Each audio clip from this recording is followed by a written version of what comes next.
పార్వతీదేవి అడిగింది మహాభారతం అనుశాసనిక పర్వంలో, శుభ్రమైన కైలాసం ఉండగా, ఇంత ఐశ్వర్యం ఉండగా, చింతామణి గృహం ఉండగా శ్మశానంలో ఎందుకుంటున్నారని అడిగింది. అడిగితే ఆయన చెప్పాడు, పార్వతి బతికున్నన్నాళ్ళు అన్ని చోట్లకి వెడతారు, ఏమీ తోచట్లేదు, శ్మశానానికి వెళ్ళొద్దామని ఎవరు రారు పార్వతి.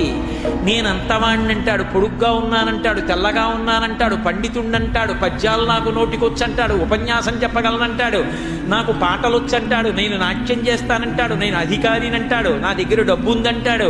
ఇన్ని ఉన్నాయనుకున్న వాడిలోంచి ఊపిరి బయటికి వెళ్ళిపోయిన తరువాత వాడిని తీసుకెళ్లి 4 కొత్త కర్రల మీద పడుకోబెట్టి చాప చుట్టి తాడు కట్టి పైన నూలుబట్ట కప్పి తీసుకొచ్చి అన్నీ తీసేసి కర్రల మీద పడుకోబెట్టి కాల్చేస్తుంటే జీవుడు లేచి నిలబడి పుర్రె పగిలిపోయిన తరువాత కన్న కొడుకు కూడా స్నానం చేసి వెళ్ళిపోతుంటే చీకటి పడిపోయాక, అయ్య బాబోయ్ చుట్టూ ఉగ్రభూతాలు, నా వాళ్ళన్న వాళ్ళు లేరు, వీళ్ళని నమ్ముకున్నాను, ఒక్కడు లేడని ఏడుస్తుంటే నేనున్నాను రా అని చెప్పడానికి నేను కూడా లేకపోతే చచ్చిన వాడు 1000 మాటలు చచ్చిపోతాడని అక్కడ ఉన్నాను పార్వతి, నా కర్మకాల అక్కడ లేనన్నాడు.